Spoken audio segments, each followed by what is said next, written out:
మోకాళ్ళ నొప్పులు అందరికీ వయసు అయిపోయిన వాళ్ళకే అని అనుకుంటారు, కానీ ఈ మధ్య అందరికీ వస్తున్నట్టు మనం చూస్తున్నాం, చిన్నవాళ్ళకి కూడా. మోకాళ్ళ నొప్పులు అనేవి 30 ఇయర్స్ నుంచి మనకి ఎందుకు వస్తుంది, రీజన్ ఐడెంటిఫికేషన్ అనేది చాలా ఇంపార్టెంట్. లేదు నేను మెట్లు దిగేటప్పుడు గట్టిగా దిగేవలే, ఎంతకాలం ఉంటే డాక్టర్ దగ్గరికి వెళ్ళాలండి? సపోజ్ ఇఫ్ 1 month మీరు బాగా పెయిన్, మీరు డిజబిలిటీ ఉంది, నడవలేకపోతున్నాను,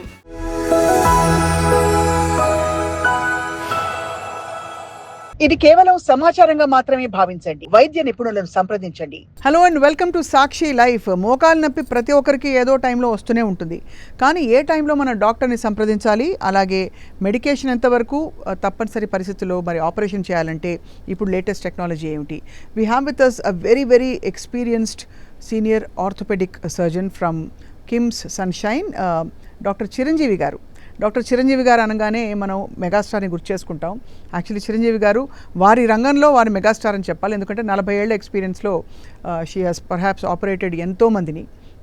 అండ్ వారితో మాట్లాడదాం. మ్యామ్ నమస్కారం. నమస్తే అమ్మా. మోకాళ్ళ నొప్పులు అనగానే అందరికీ వయసు అయిపోయిన వాళ్ళకే అని అనుకుంటారు, కానీ ఈ మధ్య అందరికీ వస్తున్నట్టు మనం చూస్తున్నాం, చిన్నవాళ్ళకి కూడా. ప్రధాన కారణం ఏంటి? ప్రధాన కారణం ఎడ్యుకేటెడ్లో కొంచెం తక్కువ. ఎడ్యుకేషన్ అంటే లైక్ హౌస్ వైఫ్స్, లో లిటరసీ రేట్ ఉండే వాళ్ళకి కొంచెం ఎక్కువగా ఉంటుంది. మోకాళ్ళ నొప్పులు అనేవి 30 ఇయర్స్ నుంచి సో మెనీ పీపుల్, అంటే చాలామంది వస్తారు, మోకాళ్ళ నొప్పులు మేము నడవలేకపోతున్నాము, తర్వాత 1 స్టేర్ కేస్ ఎక్కలేకపోతున్నాం, 1 ఫ్లోర్ ఎక్కలేకపోతున్నాం, 2nd ఫ్లోర్ ఎక్కితే బాగా పెయిన్ వచ్చేస్తుంది అని అంటారు. చిన్నపిల్లల్లో usually below 30 years, below 40 years వస్తే మేము ఇన్వెస్టిగేషన్ తప్పకుండా చేస్తాం. ఎందుకు ఇంత యంగ్ ఏజ్లో వచ్చింది? ఒకటి obesity is the one of the reasons. ఆ ఒబెసిటీ కూడా వాళ్ళు తీసుకునే డైటా లేకపోతే హైపోథైరాయిడ్ రూల్ అవుట్ చేసుకోవాలి. తర్వాత యంగ్ పాపులేషన్ బిలో 40 ఇయర్స్ ఎవరైనా pain in the knee joint, disability to walk, అంటే నడవలేకపోతున్నాం, 1 కిలోమీటర్ కూడా నడవలేకపోతున్నాం, ఇంట్లో అస్సలు పని చేసుకోలేకపోతున్నాం అంటారు. కొంతమంది న్యాచురల్గా చాలా సెన్సిటివ్ ఉంటారనమాట, కొంచెం పెయిన్ కూడా భరించలేకపోవటం అలాంటివి జరుగుతుంటుంది. కొంతమందికి ఈ యంగర్ ఏజ్ పాపులేషన్కి అన్ఎక్స్ప్లెయిన్డ్ పెయిన్, సివియర్ పెయిన్, వాళ్ళకి ఏదో ఒక ఇంజురీ ఉంటుంది. అంటే ట్రివియల్ ఫాల్, కాలు ట్విస్ట్ అవటము. ఇప్పుడు సంగీతాన్ని ఎక్కువగా ఈ మ్యారేజ్ ఫంక్షన్స్లో చేస్తున్నారు.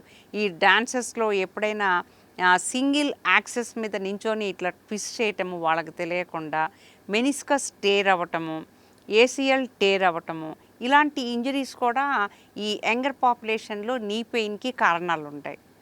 సపోజ్ వాళ్ళు ఏమీ హిస్టరీ అలాంటిది ఇవ్వకుండా, అసలు ఎప్పుడూ మేము పడలేదు, అసలు మాకు ఇంజరీ అవ్వలేదు, కానీ పెయిన్ అంటే we have to rule out rheumatoid arthritis. ఒక రొమటాయిడ్ ఆర్థరైటిస్ అని ఒక కండిషన్ ఉంటుంది, దాన్ని తెలుగులో కీళ్ళవాతము అంటారు. ఈ కీళ్ళవాతం అనేది వాళ్ళకి కొంతమందికి నీ పెయిన్తో మేనిఫెస్ట్ అవుతుంది. తర్వాత వాళ్ళకి హిస్టరీ కొంచెం మనం డీటెయిల్డ్గా కూర్చొని తీస్తే, పొద్దున్న లెగిస్తే చాలా పెయిన్స్ ఉంటాయి, కాళ్ళు బిగుసుకుపోయినట్లుగా ఉంటాయి, చేతులు బిగుసుకుపోయినట్లుగా ఉంటాయి, పని చేయలేకపోతున్నాము, కొంచెం డే ఎండ్లో మాకు చేతులన్నీ వాచినట్లుగా ఉంటాయి, ఇలాంటి హిస్టరీ చెప్తారనమాట. అలాంటి వాళ్ళకి రొమటాయిడ్ ఆర్థరైటిస్ యాంటీసీసీపీ అని ఒక టెస్ట్ చేస్తామన్నమాట. అది టెస్ట్ చేసి ఆ రొమటాయిడ్ ఫ్యాక్టర్ మోర్ దెన్ 20, 30 అలా ఉంటుంది కొంతమందికి. కొంతమందికి 100, 120, 200 అలా కూడా ఉంటుంది అనమాట. ఇలాంటి వాళ్ళకి మనం రొమటాయిడ్ ట్రీట్మెంట్ అంటే డిసీజ్ మోడిఫైయింగ్ ఏజెంట్స్ పెడతామన్నమాట. ఆ డిసీజ్ మోడిఫైయింగ్ ఏజెంట్స్ పెట్టి ఈ రొమటాయిడ్ ఆర్థరైటిస్ ఎవరైతే ఉందో వాళ్ళకి బోన్స్ కూడా చాలా వీక్ ఉంటుంది. ఈ రొమటాయిడ్ ఆర్థరైటిస్ ఆస్టియోపోరోసిస్ తోటి అసోసియేట్ అయి ఉంటుంది అనమాట.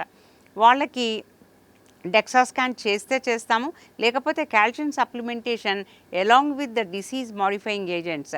అంటే ఈ డిసీజ్ తగ్గటానికి చాలా డ్రగ్స్ ఉంటాయి. లెఫ్నమైడ్ అని, హెచ్సిక్యూస్ అని, సాజ్ అని, ఇంకా యుగ్రటమైడ్ అని, అంటే యుగ్రాటీ అంటాం. ఇలాంటి డ్రగ్స్ కొన్ని పెడతామన్నమాట.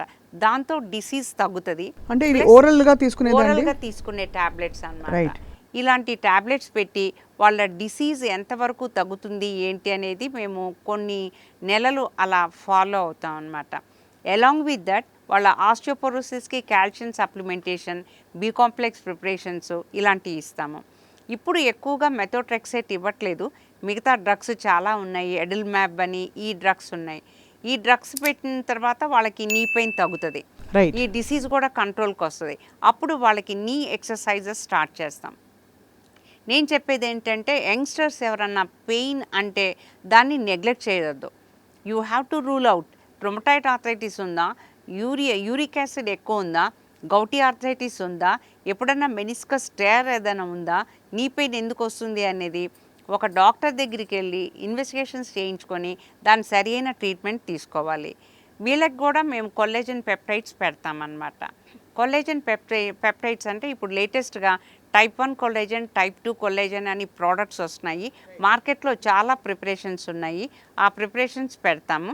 ఈ ప్రిపరేషన్స్ తోటి, ఈ ఎక్సర్సైజెస్ తోటి వాళ్ళకి పెయిన్ తగ్గుతుంది. సో చాలా వరకు మీరు అనేది యంగ్స్టర్స్కి వచ్చే దానిలో ముందు పెయిన్ మేనేజ్మెంట్, సిమ్టమాటిక్ మేనేజ్మెంట్ ముందు చేసి, కాకుండా ఈ మనకి ఎందుకు వస్తుంది రీజన్ ఐడెంటిఫికేషన్ అనేది చాలా ఇంపార్టెంట్. అసలు ఎన్ని రోజులు నీ పెయిన్ ఉంటే ఒక డాక్టర్ని సంప్రదించాలండి? మామూలుగా చాలా వరకు చాలా నొప్పులు ఏమనుకుంటాం, నిద్దట్లో ఏదో పట్టేసింది, లేదు నేను మెట్లు దిగేటప్పుడు గట్టిగా దిగేవలే, ఇలాంటివి అనుకుంటాం కదా. ఏ టైంలో ఎంతకాలం ఉంటే డాక్టర్ దగ్గరికి వెళ్ళాలండి? సపోజ్ ఇఫ్ 1 month మీరు బాగా పెయిన్, మీరు డిజబిలిటీ ఉంది, నడవలేకపోతున్నాను, ఒక ఫ్లోర్ కూడా ఎక్కలేకపోతున్నాను అంటే better to come to A doctor. ఎందుకు వచ్చింది సడన్గా పెయిన్ అని, that is very important. Right. సడన్గా కాలు వాయటం, దాన్ని ఇఫ్యూజన్ అంటాం అన్నమాట. నాన్ స్పెసిఫిక్ సైనోవియల్ ఇఫ్యూజన్స్ కూడా వస్తాయన్నమాట. అంటే నాన్ స్పెసిఫిక్ సైనోవైటిస్.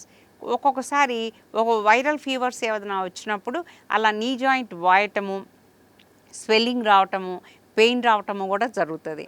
ఇలాంటివి ఏమన్నా వస్తే వెంటనే డాక్టర్ దగ్గరికి వెళ్ళి సరైన ట్రీట్మెంట్, ఒక ఇన్వెస్టిగేషన్ చేయించుకొని సరైన ట్రీట్మెంట్ తీసుకోవటం చాలా ఇంపార్టెంట్. మేము విన్నది ఏంటంటే మ్యామ్, మీరు you are one of the few lady robotic orthopaedic surgeons అని చెప్పి. నేను వరల్డ్లో నేను ఒక్కదాన్ని, లేడీ రోబోటిక్ సర్జన్ వరల్డ్లో నేను ఒక్కదాన్నే. ఇండియాలో మ్యాక్సిమం నెంబర్ ఆఫ్ జాయింట్స్ చేసేది కూడా నేను ఒక్కదాన్నే. మీరే చాలా ఫెనామినల్ అచీవ్మెంట్ అండి అది. నేను పెద్ద అచీవ్మెంట్ అని అనుకోవట్లేదు.